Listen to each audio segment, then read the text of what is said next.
hello to everybody. I'd like to introduce you to Graham Smith. As a finance director, CFO, managing director, Graham has had lots of experience of how data can transform and inform. So what Graham's also arranged is that there'll be a couple of question breaks during the presentation. So you'll have the opportunity to ask questions, of which you can either put in the chat box at the right time, or be introduced and pose those questions to Graham and the group and share experiences. So over to you. Right. Thank you very much for that introduction. So my name is Graham Smith. Before relocating to the UK about 3 years ago, I was the MD of a company called Pressure Die Castings. So just what we're going to talk about a little bit today about how we used everyday business data to actually help increase our customer service and why we actually did focus on that. To give a bit of background, Pressure Die Castings was a 50-year-old family-run brass foundry based in South Africa. So this is not a company which had a lot of technical IT resources behind it or a lot of other companies around it which we could actually visit to learn from. So most of what we had to do, we had to start really simply and we had to develop it ourselves. But over the next 15 years, it developed to be one of the leading companies in the industry. We won the PCB Industrial Business of the Year twice in the last 5 years, runners up once, largest brass foundry in the Southern Hemisphere. Supplies a third of all the high-pressure die-cast sprinkler frames of the entire Western Hemisphere. Supplies multiple high-tech industries such as Toyota, Ford, VW engine mounting brackets. It has multiple wholesale outlets, and 3 years before I left there as well, we have also got purchased by Remgro, which was the 8th largest listed company in South Africa.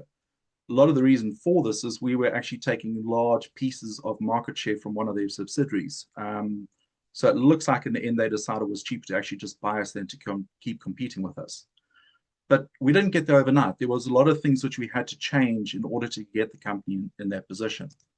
And one of the first things which we did was actually focusing on the customers. And the reason why we did that is the customer in any business is in a very unique position. It's the only party that actually consistently puts money into the company. Everyone else takes money out, regardless if it's your suppliers, your staff, consultants, or anything else which you're doing. They take the money out, but the customer puts it in. The other important thing about the customer is it's voluntary. They do not have to deal with your business. Unless you're a local council where people do not have any option but to deal with you, any other customer that's dealing with a company is doing it on a voluntary basis. So we started looking at this about why does customers want to deal with our business? How can we encourage them? So to start with, we looked at the areas of our business where we were the customer. So we started looking at our own supplier database. And we then started looking at each of the people in our supplier database. Why are we purchasing from them? And this section here was actually a real eye-opener because we found that our supplier database was not just the cheapest people in each industry. Here we were as a company actually arguing why we were willing to pay more for a specific product in order to buy it from a specific company. And there were lots of reasons why we were willing to pay more for a product. And that went all the way from price, delivery, quality, customer relationship, that they were doing preemptive price solving, they were an innovative company. There were a lot of different reasons, but the interesting part about it is the main ones, which were price, delivery, and quality, were not even ones which we were monitoring well in our own company. So if we're not monitoring these, how would we have much of a chance of actually improving them? So we quite quickly realized that we had to change how we were operating and what we were measuring. One of the first things that we changed is our thinking about a company and about customers. From a customer point of view, a customer just sees one factory. But from internally looking outwards to the customer, you've got a lot of internal customer relationships inside a factory. What I mean by that is that our raw material yards customer was our melting foundry. A melting foundry's customer was injection molders. The injection molders customer was the finishing section or the CNC section, until it eventually gets all the way through the company right to the end with the warehouse, and we can just dispatch it to the customer. Each of those customer relationships internally is important, and they all have to be working in order to get the product to your end customer. We needed some way that we could actually monitor each of these and measure each of these to work out which were the ones which were performing well, which one were the ones that weren't performing very well, that needed some help.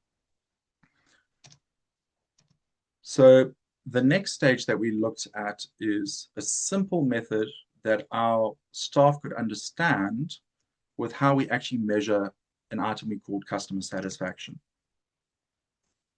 The interesting part is all of us are expert consumers. We do spend most of our lives doing that. If you go off to a shopping center and you're going to go buy 20 items, generally a lot of those items will have competitive products. If you're going to go and decide to buy a certain brand of washing powder, why did you go and buy that certain one? If you're buying 20 items, you've made 20 different purchasing decisions. So we know what a customer wants. We're all customers, and that's where we spend most of our lives. So to explain it to our individual staff, we used an example of buying a few Cokes. This is someone who, it doesn't matter if you're really at the entry level, new to company, or executive level, it's something we've all done. So if you decide you want to now go and buy a few Cokes from the local store, you go to the store, what are you looking for? The first one is, do they have it available? You want to buy 4 Cokes, do they have? If they did, yep, take that box off. The next item you're looking for is you're looking for the quality of that product. You take the Coke out the fridge. Was it at the temperature you like? Was it full? Was it leaking? Did the color look right? Yeah, we're happy with the quality. Tick. Look at the price on the shelf. It's more or less what you want to pay. We can tick that box. You go to the front counter, you now pay for it. The person's friendly, they give you the right amount of change back.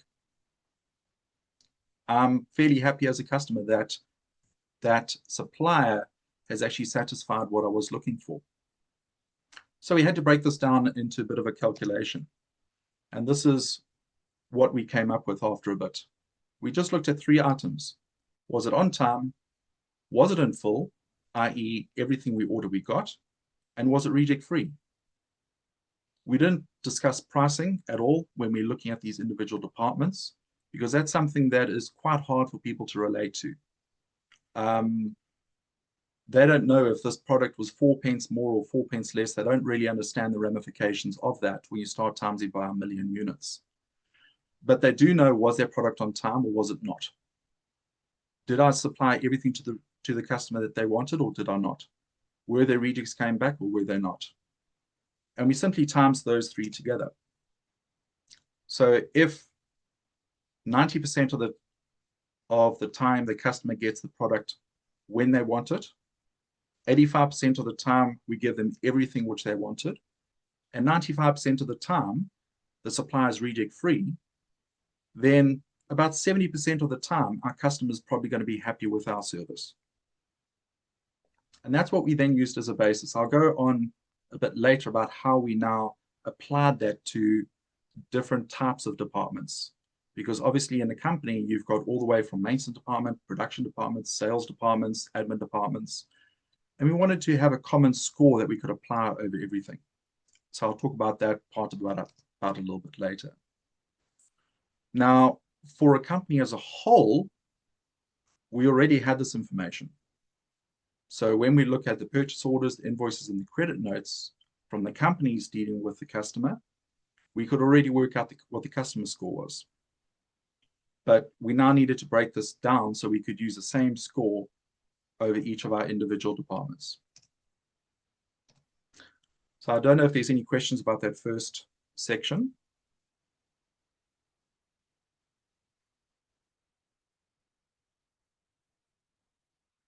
Okay, I'll assume there's no questions on that first lot.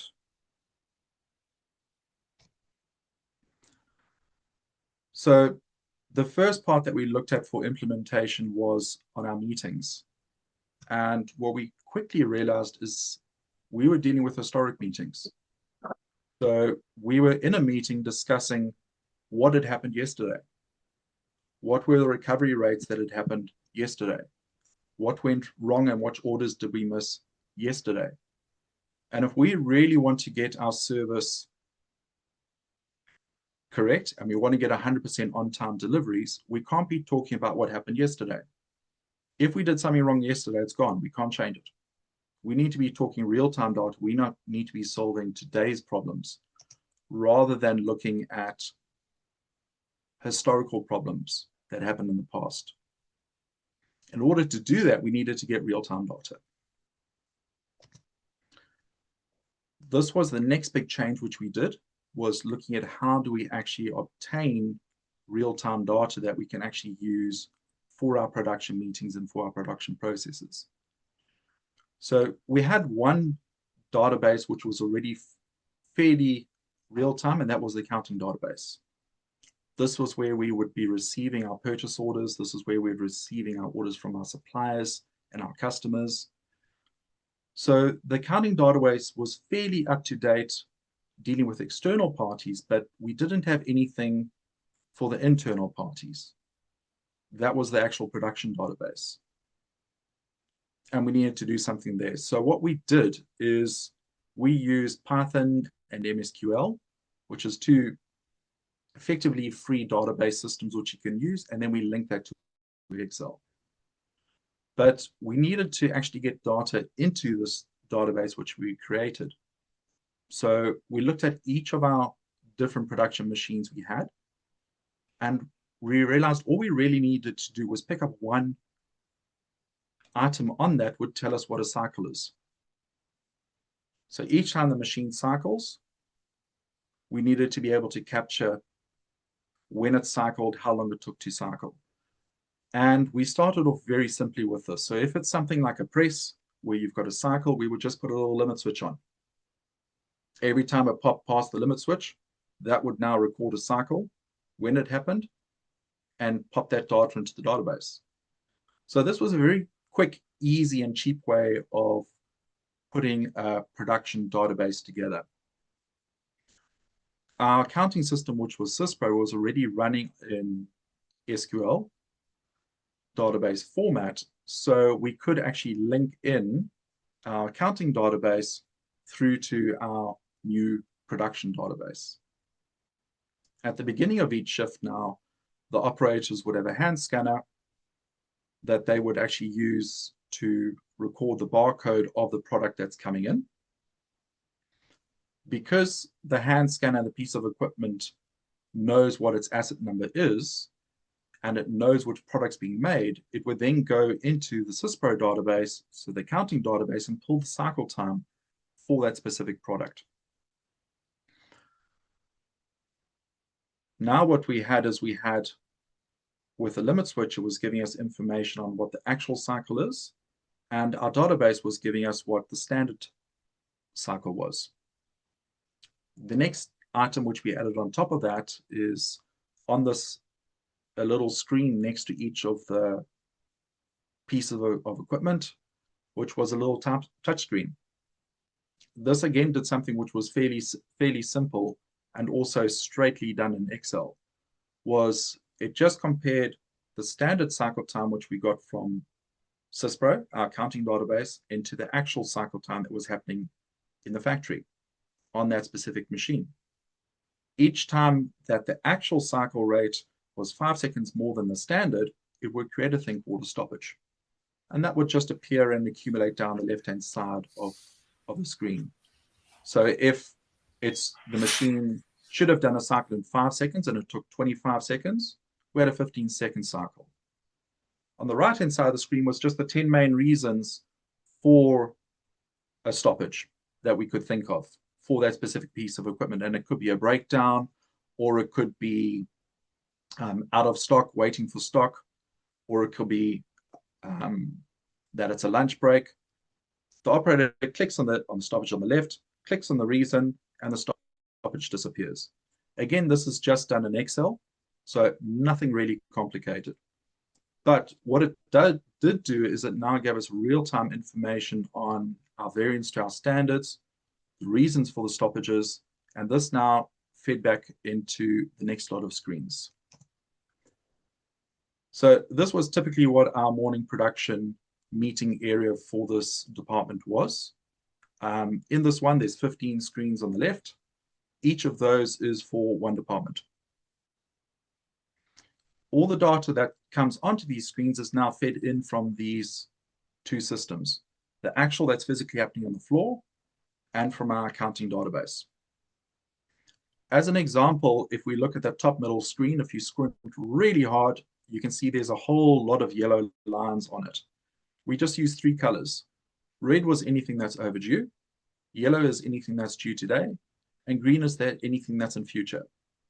So that top middle one was actually for our dispatch warehouse, and squinting really hard, it says that there's 218 line items that need to be cleared today. On the right-hand side is now that same screen, what it looks like at the end of the day. There's no reds left, there's no yellows left, there's only green items left, which is items which are going to be shipped for future. None of this information has to be prepared by the supervisors. So it's all available when they arrive. And the same screen is actually down in the department as well. So the operators down in the departments can actually see what's happening. If we use this dispatch board as an example, our warehouse staff in the dispatch area, as new stock comes into the finished goods warehouse or add new stores or sales orders come in, the system every 10 minutes just refreshes the spreadsheet, and any items which they can now dispatch because they got the stock in their warehouse would now pop towards the top of the list. Anything red, any person in the warehouse would stop and they would do the red ones first. Once the reds are clear, they would work on the yellows. Greens, as if they just got spare time towards the end of the day, they can start preparing tomorrow's. But the dynamic that this caused was actually really, really interesting. I remember a few of the ones where the beginning of the production meeting, the dispatch screen would be looking like the one on the right, fairly much green.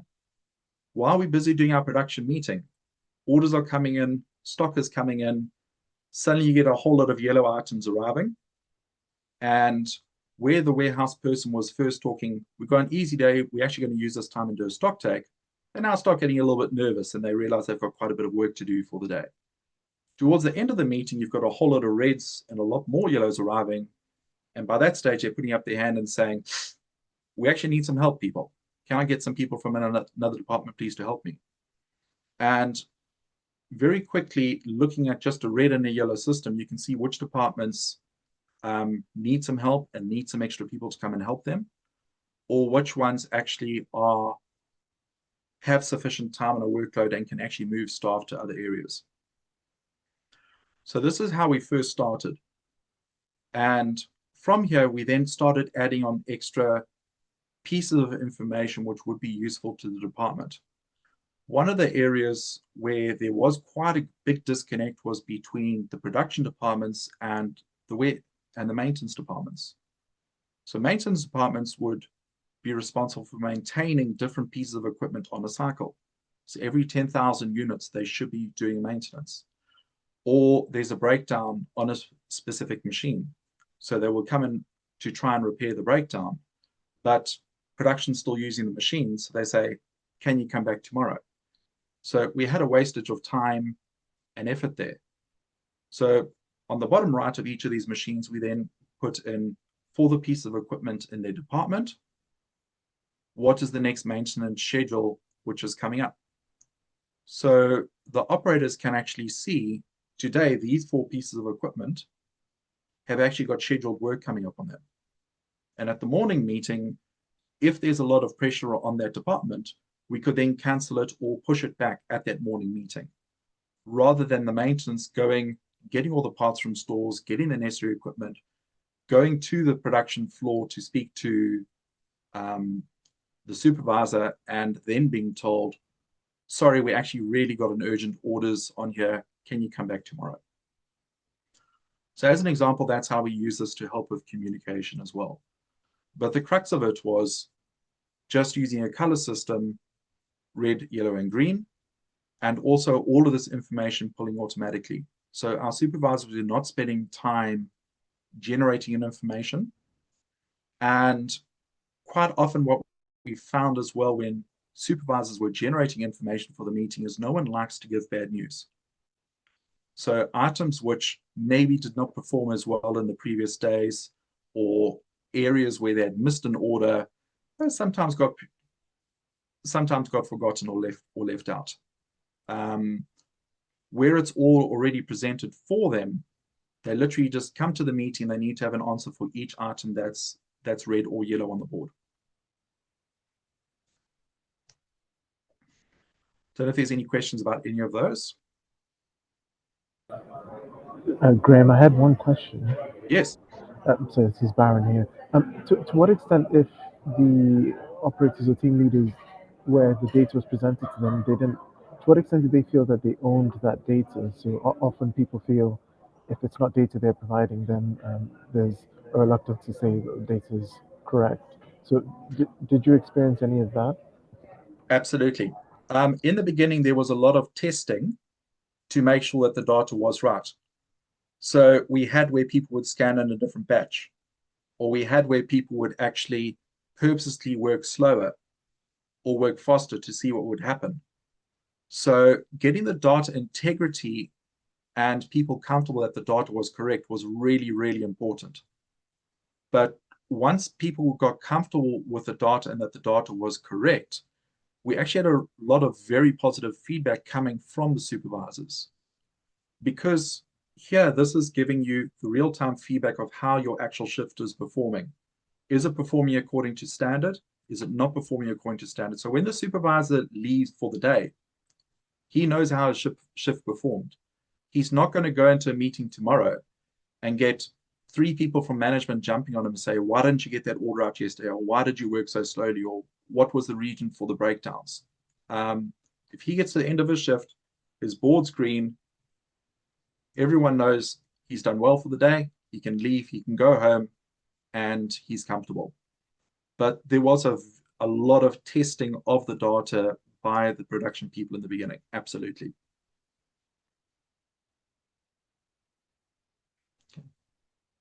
Thank you for that question. I don't know if there's any others.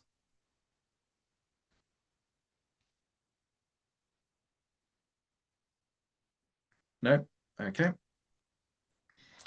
So depending on the production department, we would have to change what we actually measured for in time, in full, or reject free. So for a normal production department, on time was quite easy. We've got a standard time to finish a product. Was it finished within standard? And when we talk about the standard time for our production departments, what we aimed at for time recovery was to recover 80% of standard. So if it's an 8-hour cycle, we should be recovering about 6.5 hours worth of labor at standard. If they achieve that, we were happy with it. And we use that same basis for when we're now doing our costings for our products.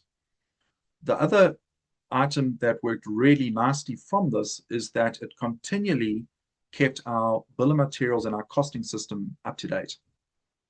Because people knew that they were being monitored against this, if we had a standard costing cycle time for an operation of 6 seconds and it actually turned out it was 12 seconds, there's no chance that the operators and that department would be able to operate at the 6 seconds. They would always have a variance. So very, very quickly, we were getting feedback coming back from the floor and from the production departments, letting us know which areas of our costing systems were incorrect. And that enabled us to keep them current.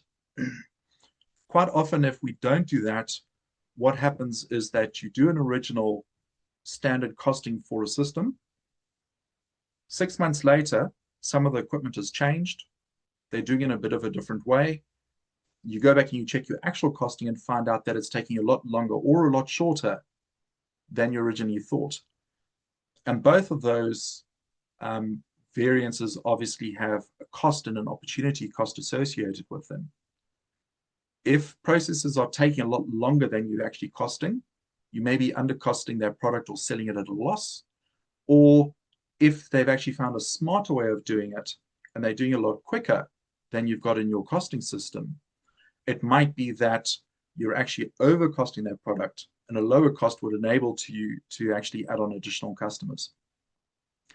So getting the bill of material system correct and getting it checked on a real-time basis, we also found was a really, really nice value-added benefit. So for production department, on time was finishing at standard.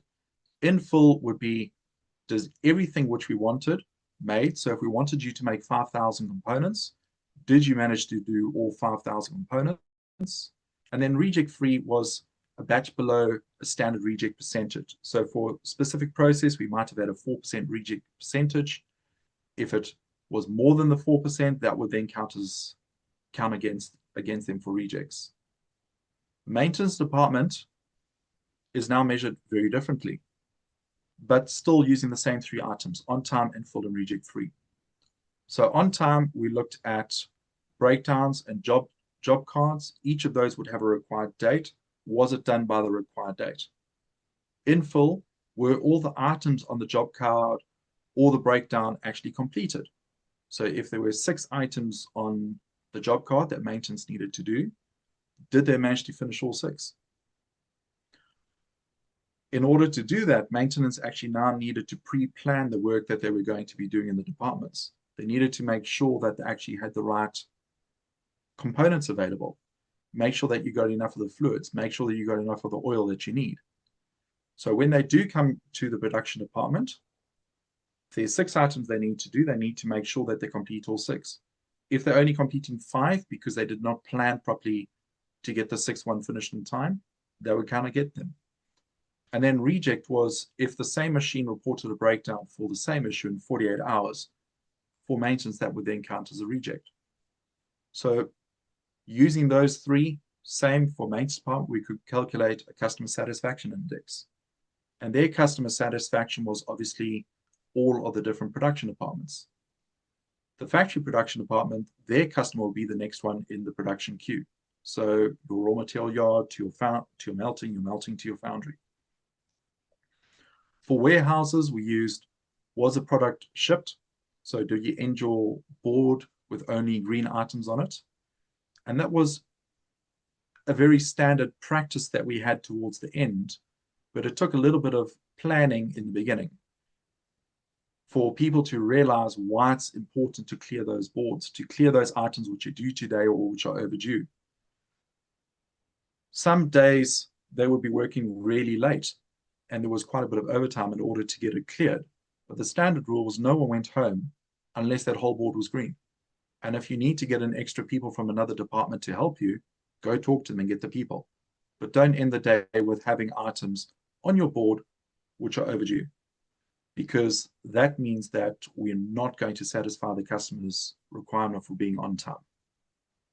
In full, were all the items on the customer's order shipped, and reject free was any incorrect shipments. So if you should have sent product A and you sent product B instead, that would count as a reject. So again, for a warehouse, we could calculate on time and full reject free, and we could calculate a customer satisfaction score for the warehouse department. Admin finance as well, we also calculated something for on time and full reject free. So on time was getting any sales orders, invoices, purchase orders needed to be in the system within 24 hours of receiving them. So if you did get an order from a customer and there's certain items on that order which do not look correct, i.e. there's an incorrect pricing, or they've got the wrong product code, or they've got a due date which is not acceptable, you need to get those resolved within 24 hours by the customer and then get the sales order into the system. In full as well was checking the integrity of them getting those sales invoices and POs in. When they were manually entering a sales order, which we did in the beginning, did they actually put in all of the lines, or did they forget some of the line items? If they forgot some of the line items, or put in extra items which weren't on the original sales order, that would count against them. And then reject free was credit notes. This one as well was quite a bit of a debate in the beginning, but we found that a lot of the credit notes were actually not caused by the customer. A lot of the credit notes were actually caused by things internally that we could actually fix. For example, there were areas on our price list which were not clear. It was not clear about when your volume rebates were coming in on certain products.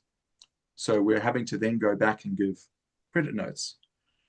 So our finance and our admin departments actually spent a lot of time getting our price list and getting that information clear so the customers could understand what they ordered and what their price breaks were. And that also helped to bring down our number of credit notes. So as Baron mentioned a little bit earlier when we were talking about opposition to change, there were a lot of concerns that originally came from the staff when we were looking at putting these sorts of changes into the factory. As an example, we want to monitor to them to catch them when they're doing something wrong. So we put a lot of focus here on actually not using it to monitor catching people wrong, but to catch people doing things right. So what we used was an item called non-monetary rewards. When departments improved their score, or when they were one of the top scorers for the month, we didn't give cash to the employees. We would give them a non-monetary reward, which could be something like an extra fridge or a cooling fountain or something for their production area. Or we might go and change the tables or change the chairs. They would get to choose what it is. And we would have a list that they can choose from. So we link this to items which are not going into the pay slip. It's not funny. It's not that they're going to get extra for the month, but it's something which is going to make their work environment more pleasant. And it's going to be something which is a bit of a positive improvement for them. Could even be something as simple as going off an hour early on a Friday. But we had a list of rewards which we cycled, which they could choose from when they hit certain goals. So we focused on the positive side of it rather than we using this to catch you doing something wrong. The other one which we had was these systems and these changes are going in to make us work harder, and it's going to result in job losses. Especially being in South Africa where there's a very, very high unemployment rate, it's 30 to 40%. People are very, very protective about their jobs. We have noticed in the UK, people tend to not spend as much time in employment, and they will move between jobs a lot more regularly. A lot of this might be because there's a lot of home-based working compared to a factory environment. People are physically going to a factory. So they're very limited about which factories they can actually go and work for in their general area, unless they're physically going to move. So what we looked at is reinforcing that the company where we are, we're actually such a tiny portion of the world market. There's almost an infinite amount of work out there if we can get our efficiencies right. And that will help secure the jobs. No one was expected to work longer hours, but what the company wants to do is the company wants to remove those frustrating stoppages and those frustrating areas of the job, which are making your job inconsistently and unpleasant. No one wants to be working on a machine and it breaks down 4 times within the same shift, and they need to go and find someone from maintenance to fix it and try and argue with them why they need to come and do it. It's a lot easier if your work environment is running smoothly. In order to also make them aware about job security, is we found an item called a white good. Now, a white good is an item where we can't compete with the price of the good directly. And for us, this was an item called an aluminium handle. We could import it cheaper than we could make it locally. But when we looked at this item, the marginal cost which we got for making the item was cheaper than what we could import it for. I.e., if you ignore all of the added values and you just look at the marginal cost of your labor, your direct costs, your direct materials, we could make a little bit of margin compared to the imported price on this. And we use this as our thing called our white good, which was our filler product. So if a department does not have something which they can do for the day, or they've got excess capacity, this is what they would now do to fill their capacity, to make sure that they could achieve that 80% working time with their staff. We were importing millions of these a year. So if we had a quieter period, the factory and certain departments would now start making lots and lots and lots of these products, and they would simply taper down what we are importing. When the factory gets busy again, and we don't have excess of these white goods that we're going to be making in the factory, we would then start ramping up our imports of our products again. But this was quite nice as a shock absorber to make sure that the factory was at a consistent run rate, but also for the staff internally, that they could see that when we are getting rid of these stoppages, when we are getting a high productivity, it's not resulting in them now working short time, or it's not resulting in job losses, because that really would have been seen as a really high negative to this, which would have derailed us. The other one which they had as well was the cameras are to monitor and spy on us and invade on our rights to privacy. This one also was quite an interesting one to talk about, because generally your public work areas need to be monitored from a health and safety and a work point of view. We used this as well, that each time that there was something which went wrong from a health and safety point of view, we would actually put a little video together from our monitoring systems, from the camera systems, showing what went wrong, showing what the company had done to rectify, to make sure that this is not going to occur again. And we also used it quite actively in disciplinary inquiries as well. A lot of it for actually defending the actual employee's response and for clarifying what they'd actually done. So again, we tried to put a more positive spin and a more positive aspect on monitoring and on camera monitoring. So the left-hand side was just as an example, some of the concerns that came up. And then the right-hand side is what we actually did about it to try and rectify and alleviate people's concerns about these changes. So the end result of this is, when we first started putting the system in the first month, we achieved about 62% on the customer satisfaction. At the end of the 12 months, we're about 91%, which maybe doesn't sound great, but if you're 98% on time, you're 98% in full, and you're 98% reject free, that only gives you about 93%. So to get up to that level is actually really difficult. So it was something which we were quite proud about. The other thing which it did as well is it meant the supervisors were spending a lot less time preparing for meetings and responding to queries from meetings. This gave them a lot more time to actually concentrate on the more value-adding time of their functions.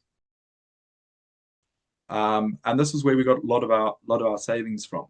And a lot of the areas were simple fixes that once you've realized them, they're actually quite easy to put a little bit of focus on and resolve. One of the examples which we had was the one operator, he had a stillage next to his machine. And during his average shift, he would actually have to refill that stillage and change that stillage 16 times, which was losing about 15% of his time. So one of the easiest solutions there was literally making the stillage 3 times as large, and we put 4 stillages next to each other. So he didn't have to leave his work environment that would be set up at the beginning of the shift, and 15% extra production back. And a lot of them were very practical, simple fixes like that, that once you know about how much time you're losing at the machine, the supervisor can do something about. It gave us very fast response time to changes as well. Using an example of that dispatch warehouse, as we had new orders which were coming in from customers, because the screen refreshes every 10 minutes, it would now check and see what stock it's got available. So if an order has come in from a customer and it's actually in the warehouse, literally 10 minutes later, someone in the warehouse can be working on it and dispatching it. We don't have to go and send a report through to the warehouse, speak to the supervisor, and the supervisor go and ask an operator to do it. Literally everyone in that department had ownership of that dispatch screen. And each of them, if there was something which was available, which was yellow or red, they could go and work on it. This also gave a lot more ownership for the operators, that they felt a lot more in control, and a lot more involvement in the processes and helping to resolve things. And that really helped us with staff engagement. And then the last thing which allowed us to do as well is it allowed us to actually get a bit of a premium pricing compared to our competitors. And being a foundry, being a very low margin industry, getting a few extra percentage on it because of the level of our service and our level of our delivery and the consistency of the quality, there was a real good financial benefit for us at the end with getting everyone involved and actually achieving those high scores. And that's it. I don't know if there's any questions. Okay, thanks ever so much, Graham. That was really super. Thank you so much for your time. Good. And for everybody that was able to join today. Bye-bye. Okay, thank you very much. Okay, bye.